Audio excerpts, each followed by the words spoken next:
विद्यार्थी मित्रांनो, आज आपण सामाजिक संशोधन पद्धती या महत्त्वपूर्ण विषयामधील सांख्यिकी या घटकावरील काही MCQ प्रश्न पाहणार आहोत. ह्या MCQ प्रश्नांचा सराव आपण करावा आणि परीक्षेची तयारी करावी. विद्यार्थी मित्रांनो, अनेक विद्यार्थ्यांचे कॉमेंट बॉक्समध्ये मला कॉमेंट्स आले होते की सर, सामाजिक संशोधन पद्धतीच्या संदर्भातल्या सांख्यिकी घटकावरले काही MCQ प्रश्न आणखीन द्या. तर हे दोन महत्त्वपूर्ण व्हिडिओ मी तुम्हाला देत आहे. सांख्यिकी या घटकावरले आपल्याला निश्चितपणे पदवी असेल, पदव्युत्तर वर्ग असतील, नेट शेटची परीक्षा असेल, ह्या सर्वांसाठीच हे व्हिडिओ उपयुक्त आहेत MCQ पद्धतीचे. कारण आता सर्वच परीक्षा ह्या MCQ पद्धतीने होणार आहेत, त्यामुळे हे महत्त्वपूर्ण असलेले व्हिडिओ आपण पाहावे आणि सराव करावा. परंतु आणखीनही काही विद्यार्थी मित्रांनी माझ्या चॅनलला सबस्क्राईब केलं नाही, लाईक केलं नाही, शेअर केलं नाही. त्यामुळे आपण ताबडतोब माझ्या चॅनलला सबस्क्राईब करा, लाईक करा, शेअर करा आणि अनेक मित्रांपर्यंत माझे हे MCQ प्रश्न पोहोचवा, ज्यामुळे त्यांचा हा सराव होईल परीक्षेच्या दृष्टीने. ऑनलाईन पद्धतीने MCQ प्रश्न कसे असतात आणि त्याची उत्तरं कशी लिहायची या संदर्भातला हा व्हिडिओ आहे. चला तर पाहूया आपण सामाजिक संशोधन पद्धतीमधील सांख्यिकी या घटकावरील हे MCQ प्रश्न. चला पाहूया. पहिला प्रश्न मी दिलेला या ठिकाणी तुम्हाला. सामाजिक संशोधन पद्धतीतील सांख्यिकी या घटकावरील हा पहिला प्रश्न आहे. खंडित श्रेणीमध्ये संक्षिप्त पद्धतीद्वारे खालीलपैकी कशा पद्धतीने समांतर मध्ये काढले जाते. तर या ठिकाणी दिलेले पद मूल्यातून कोणत्याही एका पदाच्या मूल्यास काल्पनिक मध्य मानले जाते. काल्पनिक मध्याने प्रत्येक पदाच्या मूल्यांचे विचलन वा अंतर माहित करून घेतले जाते.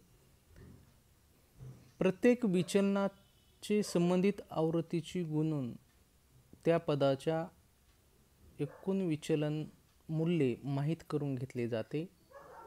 अशा प्रकारे प्राप्त झालेल्या बेरजेच्या आवृत्तीच्या बेरजेचे भाग देऊन काही संख्या प्राप्त केली जाते. त्या संख्येला काल्पनिक मध्यासोबत बेरीज केली जाते. यातून जी प्राप्त मते ती संख्या मध्ये समांतर मध्य होय. वरीलपैकी सर्व हे उत्तर याचं योग्य आहे. चारही पर्याय बरोबर आहेत. त्यानंतर पुढला प्रश्न आहे विद्यार्थी मित्रांनो. सतत वा अखंडित श्रेणीमध्ये समांतर मध्ये काढण्याच्या प्रत्यक्ष पद्धतीमध्ये खालीलपैकी कोणत्या पायऱ्यांचा उपयोग केला जातो. तर खालीलपैकी कोणत्या पायऱ्यांचा उपयोग केला जातो. तर पाहूया उत्तर याचं. सर्वप्रथम सतत श्रेणीमधील मध्यमान किंवा मध्यमूल्ये वा मध्यबिंदू माहित करून त्याला खंडित श्रेणीमध्ये परिवर्तित केले जाते. मूल्यांचा त्यांच्या संबंधित आवृत्तीशी गुणाकार केला जातो. सर्व मध्यमूल्ये आवृत्तीच्या गुणाकाराची एकूण संख्या माहित करून घेऊन गुणाकाराच्या बेरजेच्या आवृत्तीचे बेरजेने भाग देऊन जी संख्या प्राप्त होते त्यास समांतर मध्य असे म्हणतात. वरील सर्व, तर हे सर्व वरील सर्व बरोबर आहेत. त्यानंतर सतत वा अखंडित श्रेणीमध्ये समांतर मध्ये काढण्याची संक्षिप्त पद्धतीची प्रक्रिया खालीलपैकी कोणती होय. सर्वप्रथम वर्गात मध्यमूल्ये वा मध्यबिंदू माहित करून घेतले जातात आणि या प्रकारे वर्गांतराच्या खंडित श्रेणीची परिवर्तित केली जाते. त्यानंतर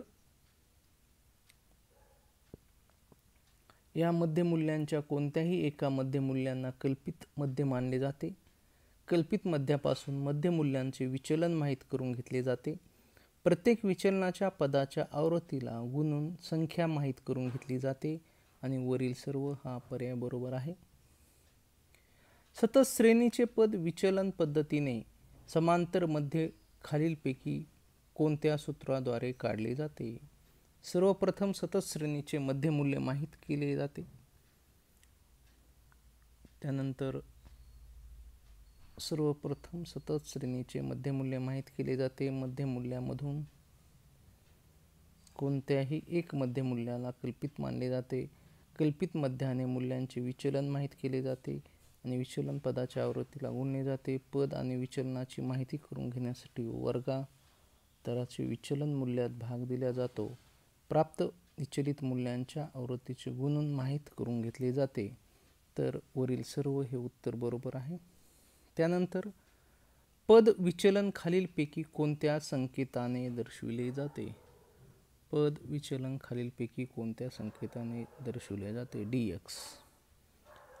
आवृत्तीच्या गुणाकाराच्या बेरजेस गुणकफल खालीलपैकी कोणत्या सांकेतिक शब्दाने वापरले जाते? fdx. समांतर मध्यांचे गुण हे खालीलपैकी कोणते मानता येतील? समांतर मध्याचे गुण हे खालीलपैकी कोणते मानता येतील? समांतर मध्यांचे आकलन वा गणनाला सहज करता येते. सर्व पदांच्या मूल्यावर आधारित समांतर मध्य असते. समांतर मध्य सुनिश्चित स्थिर असतात. परिभाषा स्पष्ट असते आणि वरील सर्व हे उत्तर बरोबर आहे. त्यानंतर समांतर मध्यांच्या गुणामध्ये खालीलपैकी कोणत्या बाबींचा समावेश करता येईल? समांतर मूल्यांच्या गुणामध्ये खालीलपैकी कोणत्या बाबींचा समावेश करता येईल?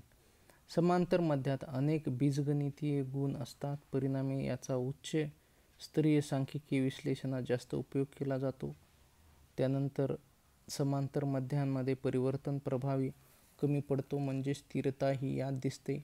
समांतर मध्यामध्ये पदाच्या क्रमाला व्यवस्थित करणे आवश्यक नाही, म्हणजेच क्रमबद्धता अनावश्यक आहे. तर वरील सर्व हे उत्तर बरोबर आहे.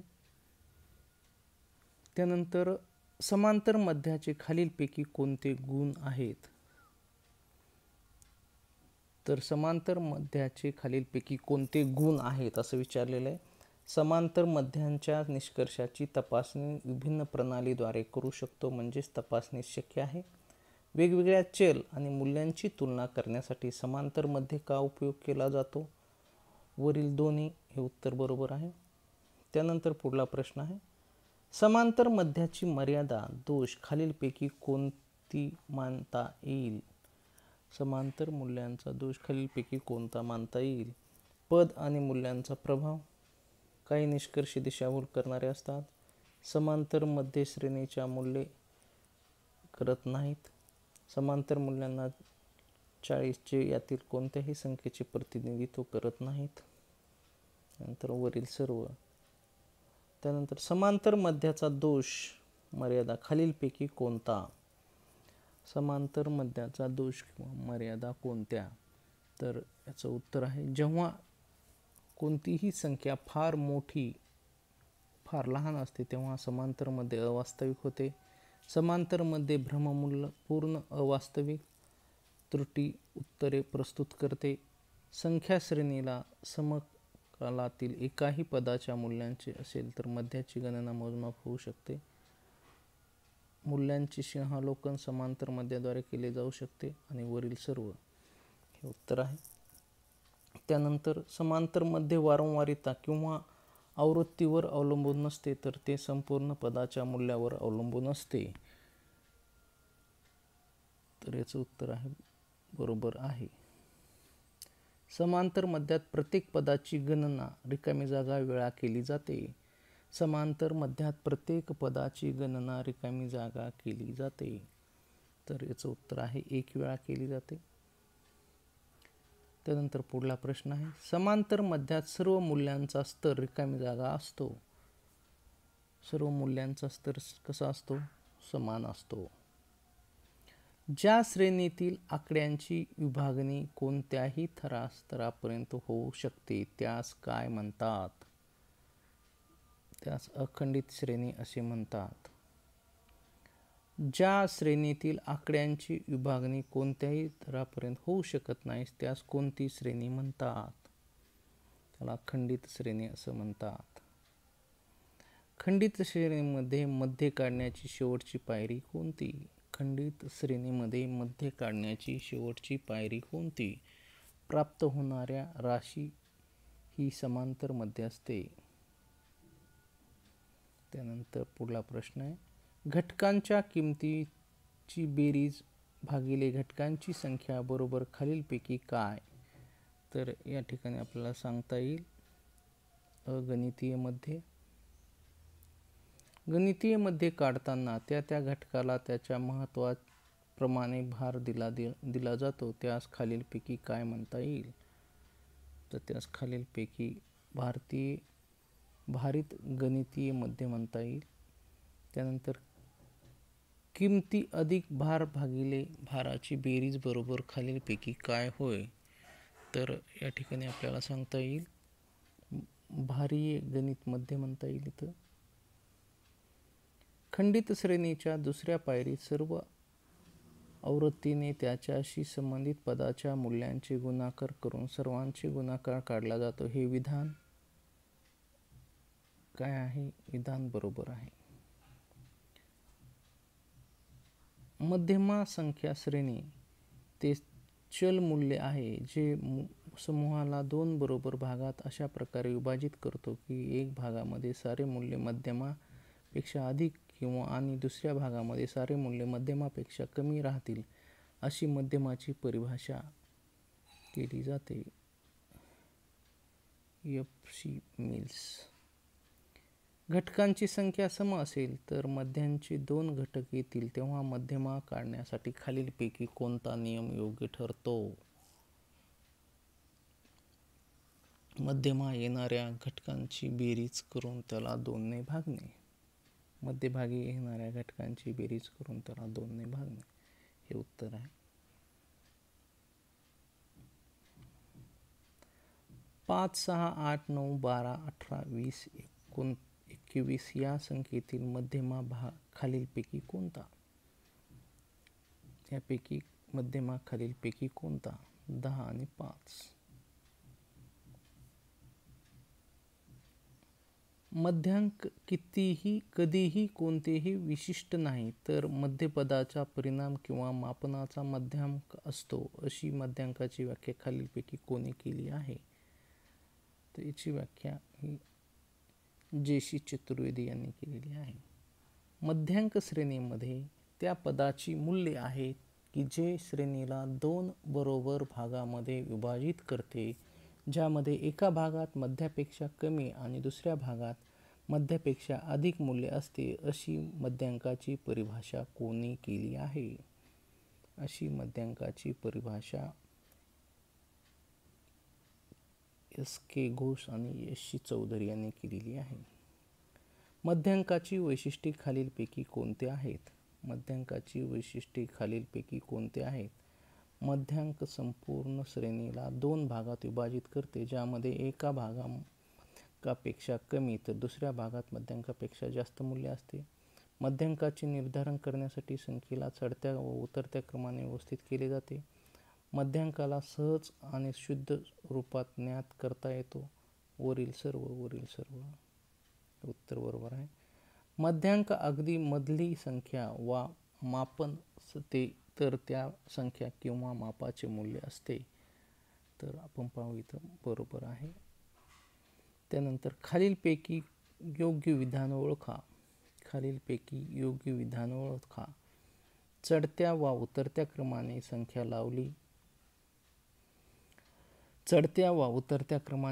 लावली गेली तर मध्यमा कळू शकते. जर पदाची संख्या सम असेल तर मध्यमा पद राहणार नाही. पद संख्या सम असेल तर मध्यमा पदाच्या मूल्यांची बेरीज करून नंतर त्यास अर्ध केल्यास मध्यमूल्य माहीत होते. आणि वरील सर्व. त्यानंतरचा प्रश्न आहे, मध्यांक काढण्याच्या खालीलपैकी कोणत्या पद्धती आहेत? मध्यांक काढण्याच्या खालीलपैकी कोणत्या पद्धती आहेत? सरळ श्रेणी मध्यांक, खंडित मध्यांक, सतत श्रेणी मध्यांक, वरील सर्व. उत्तर वरील सर्व बरोबर आहे.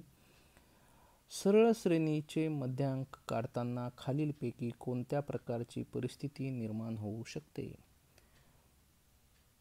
तर याचं उत्तर आहे विद्यार्थी मित्रांनो, बेरजेंची संख्या सम असणे, बेरजेंची संख्या विषम आहे, वरील दोन्ही यापैकी नाही तर वरील दोन्ही आहे. त्यानंतरचा प्रश्न आहे, खालीलपैकी कोणत्या श्रेणीने मध्यांक काढताना संचयी आवृत्ती काढावी लागते? सरळ श्रेणी मध्यांक, खंडनी श्रेणी मध्यांक, सतत अखंडित श्रेणी आणि ड वरील सर्व. तर या ठिकाणी उत्तर आहे सतत खंडित श्रेणी मध्यांक काढताना हे होतं. त्यानंतरचा प्रश्न आहे मध्यांक वर्गांतर खालीलपैकी कशाला म्हणतात? मध्यांक वर्गांतर खालीलपैकी कशाला म्हणतात? त्याचं उत्तर आहे विद्यार्थी मित्रांनो, ज्या वर्गामध्ये मध्यांक स्थित असतो त्याला म्हणतात. खालीलपैकी कोणत्या अध्ययनाचे मध्यांकाचा उपयोग केला जातो? गुणात्मक विषयाच्या अध्ययनासाठी, इमानदारी, स्वास्थ्य, बुद्धिमान यासारख्या अध्ययनासाठी आणि वरील दोन्हीही. त्यानंतरचा आहे खालीलपैकी कोणत्या परिस्थितीमध्ये मध्यमाचा उपयोग केला जाऊ शकतो? जेव्हा पदाची प्रत्यक्ष संख्यांची गणना करणे कठीण असते, जेव्हा समग्र केवळ गुणांच्या आधारावर जाऊ शकते, वरील दोन्ही. मध्यांकाचे गुण खालीलपैकी कोणते सांगता येतात? मध्यांकाचे गुण खालीलपैकी कोणते सांगता येतात? मध्यांकाला समजणे व त्याची गणना करणे अतिशय सुलभ आहे. मध्यांक हा दिलेल्या पदाचा एक अंश असतो, म्हणून संपूर्ण समूहाचे यथार्थ प्रतिनिधित्व करतो. त्यानंतर मध्यांक काढण्यासाठी अंतिम पदाची आवृत्ती जाणून घेणे आवश्यक नसते, केवळ पदाची संख्या माहीत असली पाहिजे, वरील सर्व. तर या ठिकाणी आपल्याला सांगता येईल वरील सर्व हे उत्तर आहे. त्यानंतर पुढला प्रश्न आहे मध्यांकाच्या गुणात खालीलपैकी कोणत्या बाबींचा समावेश करता येतो? समांतर मध्यापर्यंत मध्यांकावर कोणतीही फार मोठ्या संख्येने किंवा लहान संख्येने अयोग्य प्रभाव पडत नाही. काही पदांना जोडल्यानंतर देखील मध्यांकाच्या आकारात फारसा बदल होत नाही. जेव्हा अध्ययनाचा विषय किंवा तथ्यांचे स्वरूप प्रकार असतात ज्यामध्ये निश्चित एककांच्या मापन केले जात नाही, अशा वेळी मध्यांकांना विशेष उपयुक्त आहे आणि वरील सर्व हे उत्तर बरोबर आहे. त्यानंतर पुढला प्रश्न आहे मध्यांकाचे खालीलपैकी कोणता गुण होऊ शकतो? मध्यांकाचे निर्धारण रेखा, चित्रण, बिंदू, रेखा किंवा आलेखाद्वारे केले जाऊ शकते. मध्यांकाचे मूल्यांकन केवळ पदाच्या एकूण संख्येच्या आधारे केले जाऊ शकते. गुणात्मक अध्ययनात तथ्याचे अध्ययन केले जाते, वरील सर्व बरोबर आहे. मध्यमाची खालीलपैकी कोणती मर्यादा सांगता येईल? मध्यमाची गणना श्रेणी चढत्या व उतरत्या क्रमाने व्यवस्थित केल्याशिवाय करता येत नाही. त्यानंतर मध्यांक श्रेणीच्या आधारित सर्व पदावर आधारित नसतो, त्यामुळे खऱ्या अर्थाने प्रतिनिधित्व करता येत नाही. बीजगणितीय विश्लेषण अशक्य आहे, वरील सर्व आहे. पुढला प्रश्न आहे मध्यांकाचा दोष खालीलपैकी कोणता होऊ शकेल? पदाच्या विस्तारामध्ये फार अंतर असल्याने परिणाम भ्रामक असू शकतात. अवास्तविक मध्यमा मूल्यांचा आवश्यक तेवढी स्थिरता नसते, वरील सर्व. तर याचा आहे वरील सर्व. चतुर्थांकामध्ये दिलेली सामग्री चढत्या वा उतरत्या क्रमाने मांडली जाते. नंतर चतुर्थांकामध्ये तिचे 4 भाग केले जातात. हे 4 भाग त्या घटकांचे प्रतिनिधित्व करतात, वरील सर्व. त्यानंतर आहे चतुर्थांकाला खालीलपैकी कोणत्या संकेताने दर्शवितात? Q1, Q2, Q3 हे उत्तर बरोबर आहे. योग्य विधान ओळखा. संख्या वा आकडेवारी फार मोठ्या असल्याकारणाने दशमकाचा वापर केला जातो. दशमकाच्या घटक संख्येचे 10 भाग केले जातात. हे 10 भागात त्या घटकाचं प्रतिनिधित्व करतात आणि वरील सर्व हे उत्तर बरोबर आहे. त्यानंतर दशमकांना खालीलपैकी कोणत्या सांकेतिक वर्णनाने दर्शविले जाते? दशमकांना कोणत्या सांकेतिक वर्णनाने दर्शविले जाते? D1, D2, D3 हे उत्तर बरोबर आहे. शतमकांना खालीलपैकी प्रमाणे दर्शवितात. शतकमांना खालीलपैकी वर्णनाने दर्शवतात. P1, P2, P3. त्यानंतर दिलेल्या घटकांच्या आकडेवारी जी घटक संख्या वारंवार आवृत्त होते तिच्या किमतीस खालीलपैकी काय म्हणतात? खालीलपैकी बहुलक असे म्हणतात. वारंवार येणार आहे.